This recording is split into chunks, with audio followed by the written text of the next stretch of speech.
Inumpisahan po tong hukayin ng September 2nd week or 3rd week, ganun po. Ngayon, sabi kasi namin dati sa kanila is kung pwede nilang umpisahan ng summer break para naman hindi hassle pag umuulan, hindi marito mataba. Kaya nga napilit na pala nga i-start nga hukayin ka to September last year. Adek kang syempre, andam nga badyo yun nakalipas, adek ka na erod. Malaki pa tong space na to dati. May akasya pa pong malaki dito na nagiging safety gear namin sa eroding. Ang kaso lang tinanggal pati yon. Hanggang sa ito na po, nangyari na. Ang hindi dapat mangyari. Oh, ay sabi niyo may mga nahulog na rin ng mga CR. Oh, yung Meron CR po. nila. Dalawang CR po namin ang nahulog. Ngayon, pinalitan po nila. Iisang CR lang binigay nila sa amin. Eh, okay lang sa amin yun. Ang kaso lang, ito nga, kandela at patay sindi sila sa trabaho. Tapos ang isa pa, parang nag-erode na rin. Anong sinabi nila sa inyo? Marami, halos mag-erode na rin ito sa banda nyo. Malapit lang actually sa bahay din ninyo itong mag-erode na. Nung nakarang hindi pa gano'n nag-uulan, ma'am, hindi pa to, okay pa to, meron pa to, nakatayo pa nga po yung kakao dyan Kaso lang nagbabackfill sila, hanggang sa nag-stop din naman yung trabaho nila. Hanggang sa hindi na sila nagpapakita talaga.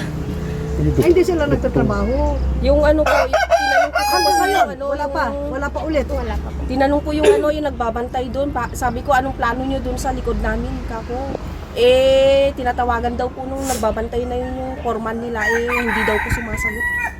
Oo, tapos tinanong din namin nung ilang nakarang araw, kung ano nito, progress nito, kung kailan ulit uumpisahan. Sabi ng operator ng bako, wala na yan kasi sira yung mga equipment, sira yung bako nila. Yun ang sabi. Isang equipment lang kasi nagtatrabaho dito, isang bako lang. Hindi kayo magpapa-rescue kasi parang delikado na, hindi kayo alis. Tulad nyo ma'am, nakikita nyo naman, nagbabaklas na kami kaya ng nga. kusina. Kasi yung lupa doon, wala na po. Bagsak na yung lupa doon sa mismong kusina po. Kaya unti-unti na kami nagbabaklas. Hindi ba kayo sinabihan na mag-relocation?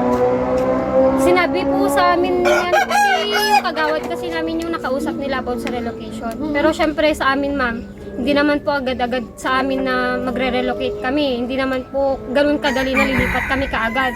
Marima to, kunwari, iyak ka mo, sige, isang one day lang yung gamit namin na ililipat. Kung magre-relocate man kami, kung bigyan kami ng magandang maayos na relocation center, okay lang. Pero wag naman po sa malayo. Siyempre, kawawa din naman po kami dito. Pero kung kailangan at maging maayos yung mapag-usapan, mas okay po sana na matapos to para hindi kami umalis dito. Kasi siyempre kanyope kami nadakal. Dito na yung nakasanayan na. Ilan kung sa kasakaling bahay? Ilang pamilya? Yung pamisa. Marami dito, 3 4, 5. Ano? 6, 7, 8. 8, 10. 10 kami na lang. 10. Pati yung Parang yung 10 dulo dito sa pati doon, parang yung 10. Yung nandito sa gilid talaga, na delikado na for erosion na. Kung for erosion lang po, dalawa lang kami. Yung kapatid po nito, pati Oo. ako. Ah, Ay, tatlo. Pati Tatlo. si Lola. Kami na lang. kasi malapit na talaga, nag-crack na talaga. Kung tatapusin yan, baka paimitin Kung tatapusin to, agamalat sa Balaymin. Kasi wala na rin sila okay. pagbabakfilan Wala na silang Oo, hukayin. dito na talaga Kasi sila kukuha eto, ulit. oo, kukuha na ulit sila Ulit dito. nila Pero dito. yung last na punta nila dito, kailan yun? June ata yun.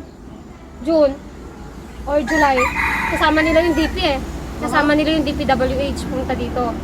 Pati yung foreman. Ang sabi nila sa akin nun, makukuha yung kusina ko. So sabi nung DP sa akin, nuan niya malat, ipapagam, sabi niya. Oo. Sabi ko naman, natural ipapagak. Sabi ko gano'n.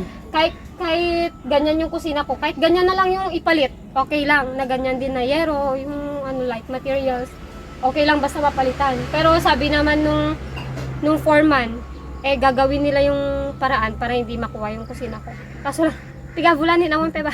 Marina papasitan ng foreman.